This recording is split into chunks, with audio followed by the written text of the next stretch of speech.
at-takhaffufu minat ta'ami wal manam.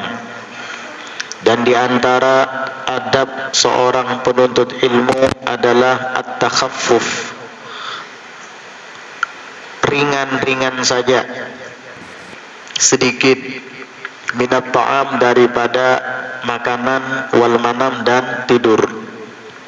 Artinya jangan banyak makan dan jangan banyak tidur.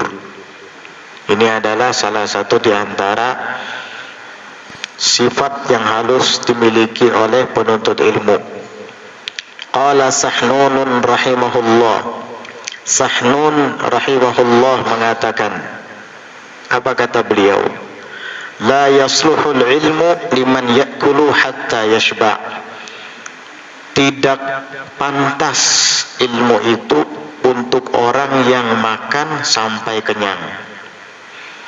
Berarti dianjurkan kepada penuntut ilmu itu kalau makan jangan sampai kenyang, sedang-sedang saja, jangan sampai kenyang apalagi berlebihan.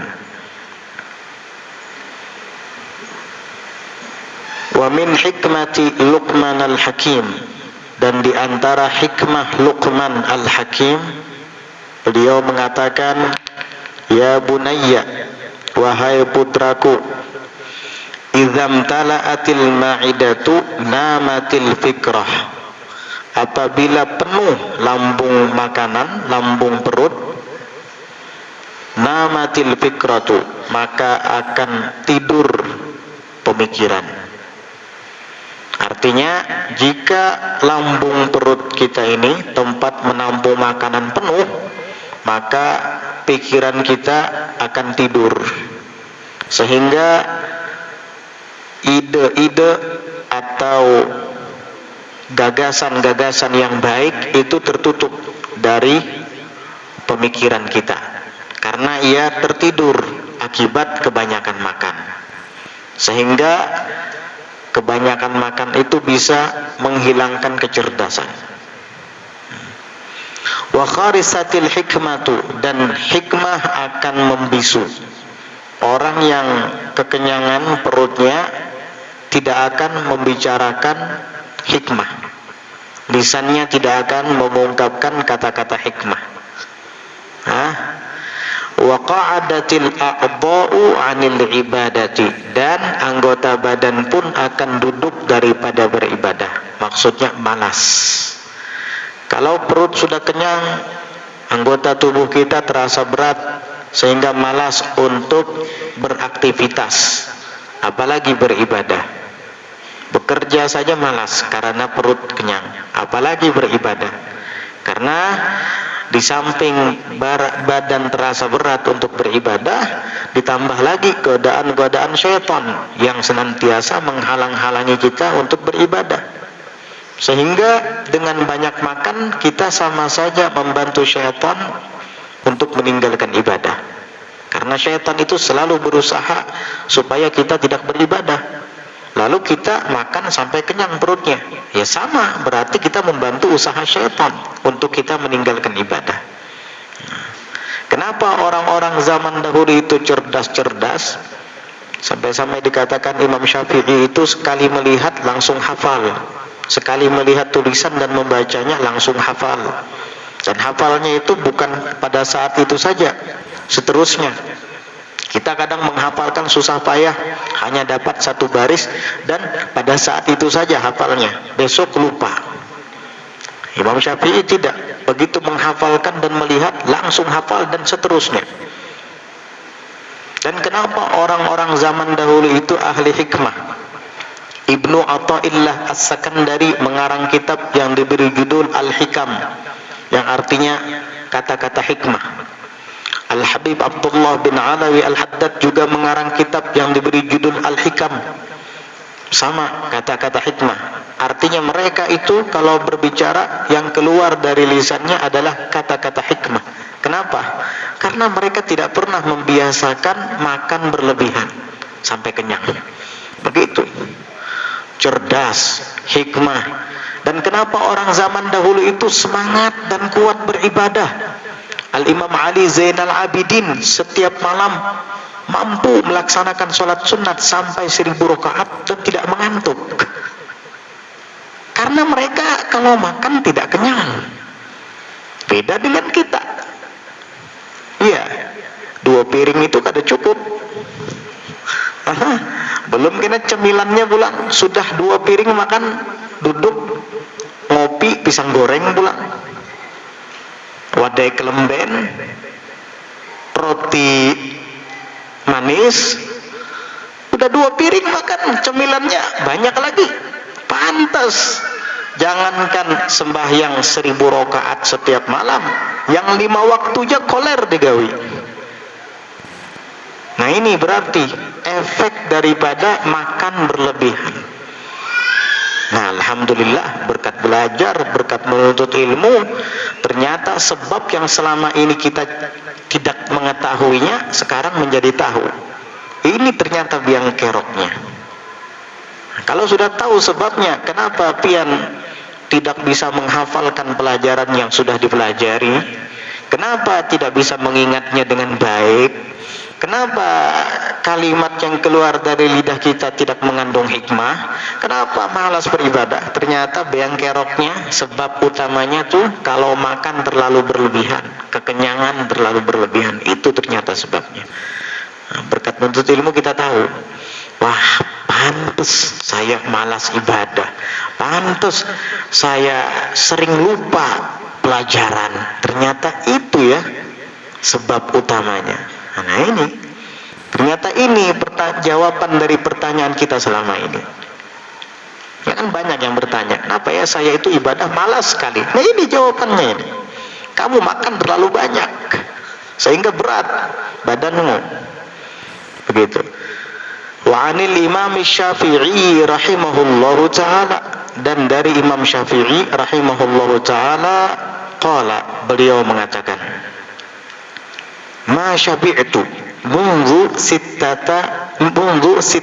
asyarata sanatan. Aku tidak pernah kenyang sejak sitta asyarata, 16 sanatan tahun. Jadi kata Imam Syafi'i, aku ini selama 16 tahun gak pernah makan sampai kenyang.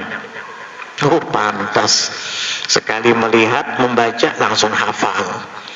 Pantas pintarnya tuh luar biasa, cerdasnya tuh luar biasa. Pantas jadi mujtahid mutlak. Pantas jadi imam mazhab radhiyallahu anhu wa ardhah. Kenapa? Karena beliau selama 16 tahun, kata beliau, saya tidak pernah makan sampai kenyang.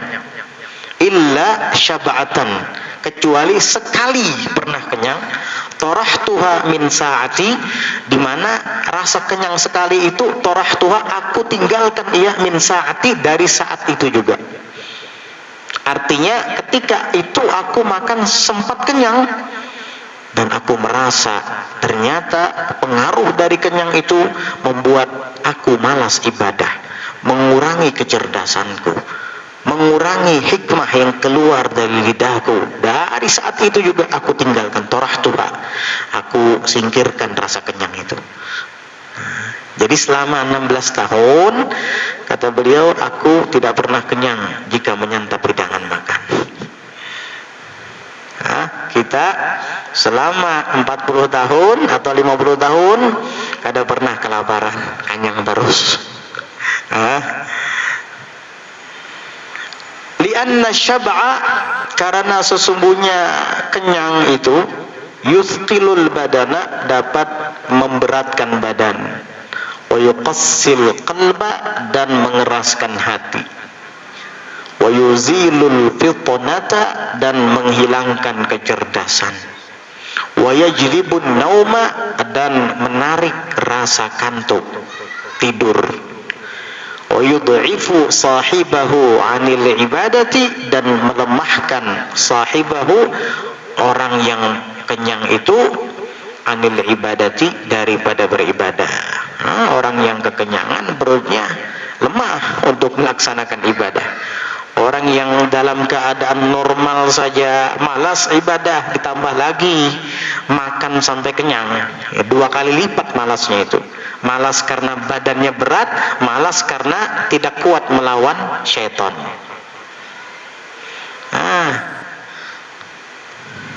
Intaha min hilyatil awliya. Selesai daripada kitab Hilyatul Awliya karangan Abu Nu'aim Al-Asbahani. Wa qala Umar bin Al-Khattab radhiyallahu anhu, dan berkata Sayyidina Umar bin Al-Khattab radhiyallahu anhu, iyyakum wal bitnata fit ta'ami wasyarab. Iyyakum, hati-hati kamu, wal bitnata, akan terlalu kenyang. Bitnah itu kenyang berlebihan, bitnah bahasa Arabnya. Hati-hati kalian terlalu kenyang. Fit ta'ami, dalam makanan, wasyarabi, dan minuman. Ini kebanyakan makan, kebanyakan minum, hati-hati, kata Sayyidina Umar ibn al-Khattab radhiyallahu anhu. Kenapa? Fa innaha mafsadatun lil jasadi. Karena sesungguhnya bitnah, kekenyangan yang berlebihan tadi, entah kebanyakan makan atau kebanyakan minum, itu mafsadatun, merusak, lil jasadi, bagi jasad. Kebanyakan makan, bergerak sedikit, ya gembrot awak. Gembrot, kalau sudah gembrot, gendut berlebihan, penyakit. Istilah medis disebut dengan obesitas. Obesitas itu bobot badan yang berlebihan, tidak normal. Kenapa? Akibat banyak makan. Obesitas akhirnya. Karena lawak. Satu kursi pesawat itu untuk 2 orang, untuk dia saja. Ini kalau beli pesawat tiketnya double ini. Apa? Harusnya satu baris kursi itu untuk 3 orang. Ini untuk 2 orang aja. Karena si obesitas ini badannya terlalu besar misalnya. Ini harus double bayar tiket. Kenapa? Mengurangi jatah orang. Terlalu besar badannya. Akibat kebanyakan makan. Nah, ini yang dimaksud oleh beliau mafsadatun lil jasad, kata Sayyidina Umar. Sudah berapa abad yang lalu beliau memberitahukan ke kita. Cuman kita yang kadang-kala tidak mempelajarinya. Nah, itu pertama, merusak bagi jasad. Jasad yang harus normal tidak normal lagi sudah. Mawrathatun lil fashal. Mawrathatun lil fashal. Dapat mewariskan, mengakibatkan bagi kegagalan. Gagal, selalu gagal. Kebanyakan makan berlebihan itu selalu gagal. Gagal menuntut ilmu, gagal menghafalkan pelajaran, gagal beribadah. Nah, itu. Dalam riwayat lain, mawrathatun lissaqam. Ada dalam riwayat lain, itu dapat mewariskan bagi penyakit, membuat penyakit datang, begitu. Nah, maksalatun anis shalah, dan membuat malas daripada sholat. Ini kalau bitnah, kenyang berlebihan tadi. Apalagi kalau bulan Ramadan, pas buka puasa ya. Sarapan kada, makan siang kada, puasa. Nyemil kada bisa, puasa. Lalu dikoboknya semua. Sepiring ini gisan jatah makan pagi sarapan. 2 piring ini jatah makan siang yang kada kawa makan siang tadi. 2 piring dah, 3 piring. Nah, ini jatah makan malam. Apa dia kebulangsangan? Kada kawa behinak lagi. Minumnya macam-macam pulang, aneka minuman. Mulai dari jus sirsak sampai jus nangka sampai jus durian, semua diminum sama dia. Hingak-hingak akhirnya. Akhirnya maghribnya koler. kada tegawi, apalagi tarawih. Makanya tarawih itu berkurang orangnya. Banyak makanannya. Hari pertama hibak masjid, hari kedua berkurang sesap, 2 sap, 3 sap, sampai sesapannya aja lagi. Subhanallah. Kekanyangan baru kolera ibadah.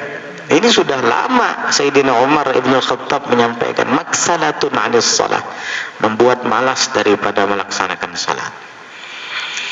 Ini boleh dibaca fa innaha mufsidatun isim fa'il, murithatun lil fashal, muksilatun 'anis shalah, boleh dibaca isim fa'il. Tapi kalau kita membaca sesuai harakat yang ada di sini, mafsadatun, maksalatun atau maurathatun pun boleh. Itu masdar mimi namanya, yang bermakna isim fa'il, juga boleh. Seperti di dalam hadis, as-siwaku matharatun lil fam, maskhatatun lisyaitan, mardatun lirrahman atau lirrabb, gitu. Boleh. Masdar mimi bimakna al-fa'il. Wa alaikum bil qasdi fihima, dan hendaknya kalian, kata Sayyidina Umar, bil qasdi, itu sedang-sedang saja. Qasd itu di tengah-tengah, sedang-sedang saja. Fihima, di dalam keduanya, makan dan minum tadi.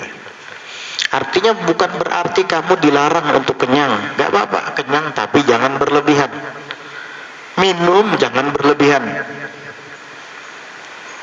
Jika engkau melakukan qasad, sedang-sedang, tidak terlalu kenyang yang berlebihan tadi, fa innahu, maka sesungguhnya qasad tadi, sedang-sedang saja tadi, aslahu lil jasadi, itu sangat bagus bagi jasad. Itulah yang terbaik bagi jasad kita. Tubuh, berat badannya normal, ya, perawakannya normal, tidak kurus kering, tidak gembrot, ideal. Itu namanya ideal. Wa ab'adu anis saraf, dan itu lebih jauh daripada saraf, daripada pemborosan. Kalau kita di tengah-tengah, sedang-sedang saja, itu lebih dari pemborosan. Sangat jauh daripada pemborosan. Mubadzir saraf. Kalau kita makan berlebihan, otomatis nanti masaknya juga banyak. Iya kan? Kadang-kala terbuang tuh nasi, basi kadang. Kebanyakan dimasak. Begitu. Wa innallaha, dan sesungguhnya Allah Ta'ala itu la yubghidu, sungguh betul-betul marah atau benci, gak suka kepada siapa? Al-habras samin, kepada seorang habr yang gemuk. Siapa habr itu? Habr itu adalah orang yang ahli ilmu. Sayyidina Abdullah bin Abbas diberi julukan habrul ummah, orang yang paling alim di kalangan umat. Artinya orang alim yang gemuk itu Allah gak suka. Orang alim gendut itu Allah gak suka. Kalau gendutnya itu dikarenakan kebanyakan makan, kebanyakan minum. Jangan suudzon kita. Kalau ada orang alim lamak awaksidin, belum tentu banyak makan, banyak minum, belum tentu. Kata Syekh Abu Bakar Al-Warraq, beliau, kalau nggak salah Abu Bakar Al-Warraq mengatakan, kata beliau, jika engkau melihat orang alim badannya gemuk, itu bukan karena banyak makan, tapi karena mereka sedang merasakan kebahagiaan yang tidak kalian rasakan. Orang alim yang gemuk bahagia dengan Allah dan bahagia dengan Rasulullah. Kamu tidak merasakan itu. Orang itu kadang badannya gemuk bukan karena banyak makan, bukan karena banyak minum, tapi karena pikirannya tenang, hatinya selalu bahagia. Itu bisa saja tambah gemuk. Makanannya sama kayak kita, sepiring juga, tapi pikirannya tenang karena banyak zikir kepada Allah. Ala bidzikrillahi tatma'innul qulub. Hati hatinya tenang dengan zikir kepada Allah, hatinya senang dan bahagia dengan Rasulullah SAW.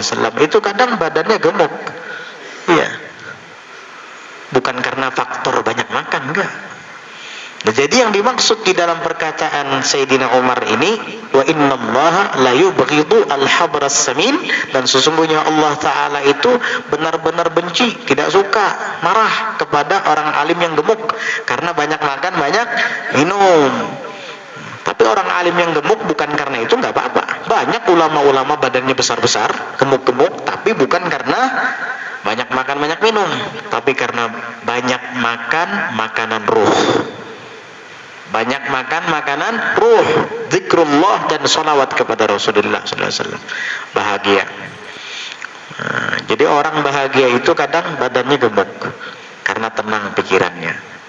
Ada juga orang yang sumpah terus, banyak masalah, biar 3 piring setiap hari makan, tetapi kurus awaknya karena banyak pikiran. Ada yang kayak gitu.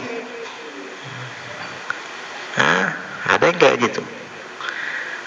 Rawahu Abu Nu'aim, ini diriwayatkan oleh Abu Nu'aim fi Tibbin Nabawi, di dalam Tibbin Nabawi. Naqalahu fi Kashfil Khafa, dikutip riwayat ini di dalam kitab Kashful Khafa.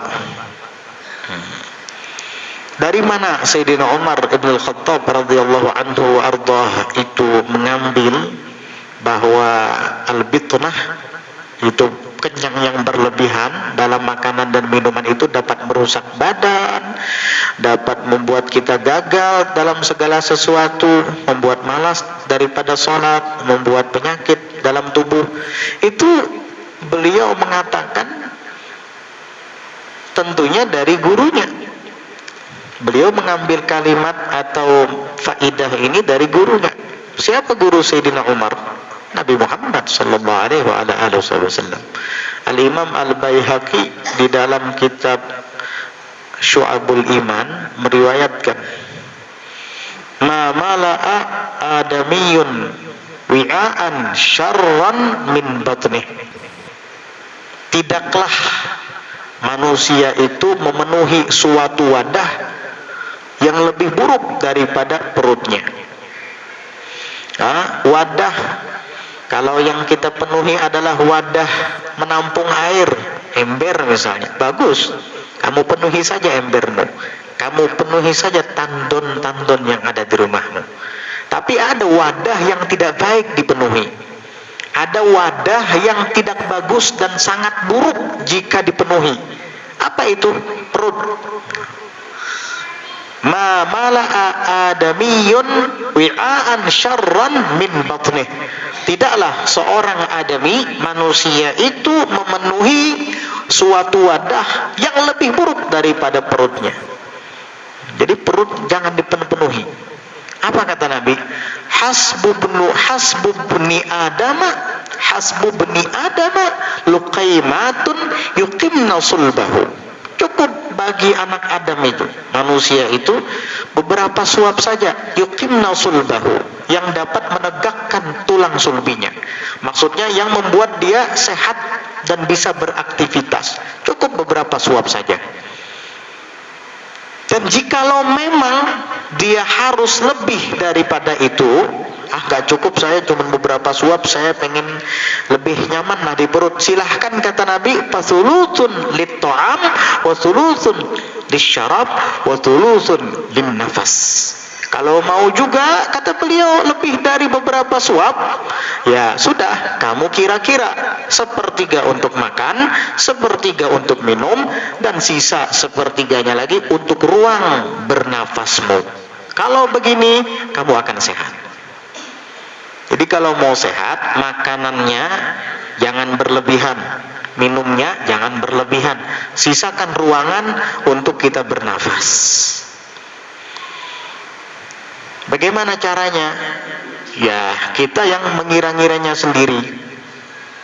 Ya, kalau makan sepiring, minum 2 gelas, itu rasa lega dan nyaman bernafas, berarti ya 1/3-nya sepiring. 1/3 untuk minumnya lagi ya 2 gelas. 1/3-nya lagi ya untuk bernafas itu tadi. Atau kalau seandainya makan sepiring bejubung, minum 2 gelas, behinak hingat-hingat, nah berarti kurangi porsinya kena. Jangan bejubung lagi, sepiring biasa aja, jubungnya buangi. Ya. Terus minumnya 2 gelas, jadi 1,5 gelas aja. Kayak apa rasanya kena? Pasti coba makan sepiring biasa, kada bejubung, minum 1,5 gelas aja, nyaman behinak. Nah, rasa lega awak behinak, nah rasa nyaman. Nah, berarti itu porsi kamu. Terus begitu, sampai kapan? Sampai meninggal. Supaya apa? Sehat. Orang kayak gini panjang umur nih. Karena nggak kena penyakit, panjang umur nanti kalau kayak gitu. Gak usah diet-dietan, diet-diet.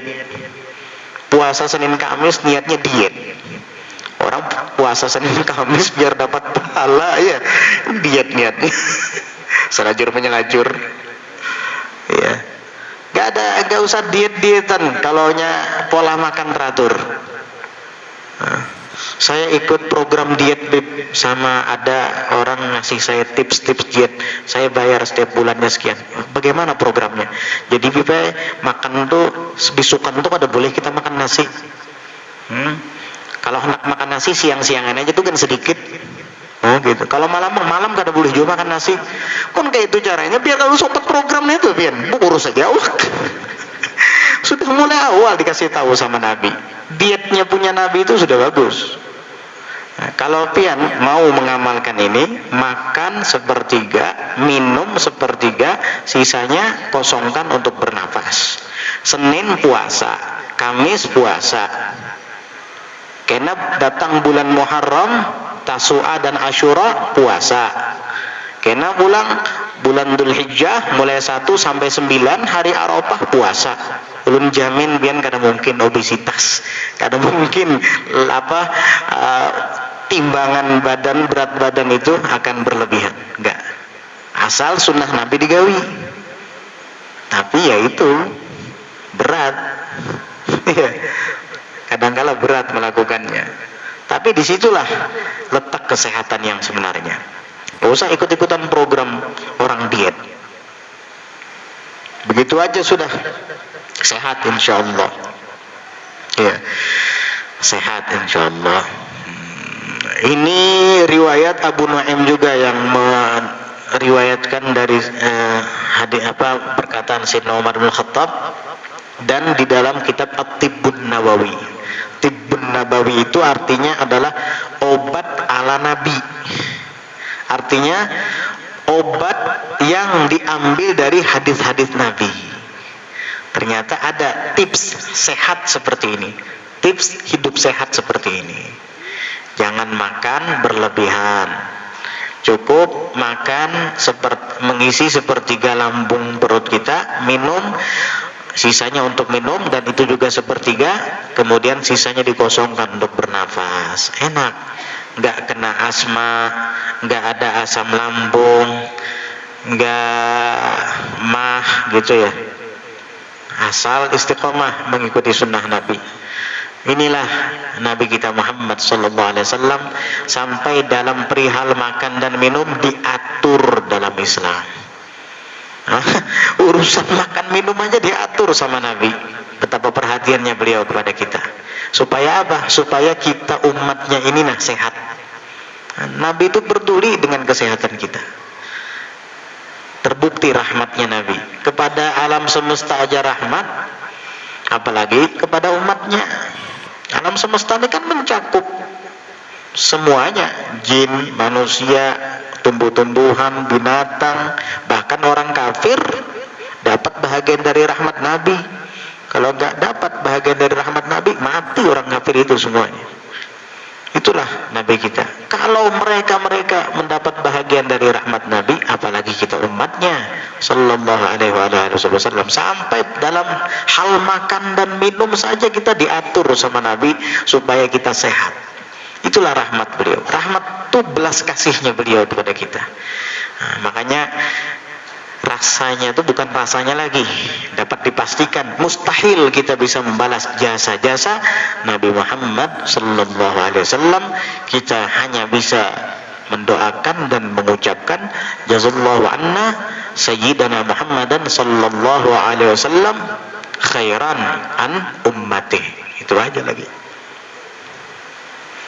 Kalau kita membalas jasanya nggak bisa, cuma berdoa saja. Jazallahu anna sayyidina Muhammadin sallallahu alaihi wasallam khairan an ummati.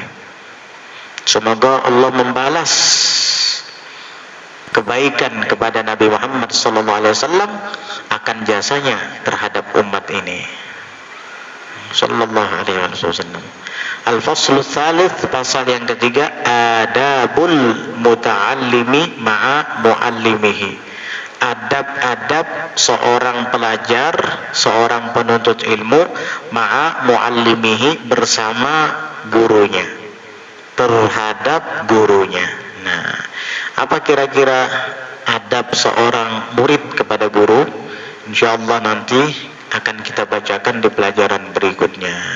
Wallahu a'lam bissawab. Mudah-mudahan Allah Ta'ala karuniakan kepada kita semua adab kepada Allah, adab kepada Rasul, adab kepada agama dan syariat, dan adab kepada para ulama, terutama guru-guru kita. Amin Allahumma amin. Ala hadhihi niyyah wa ala kulli niyyatin salihatin jami'ah syamilah li khairatid dunya wal akhirah.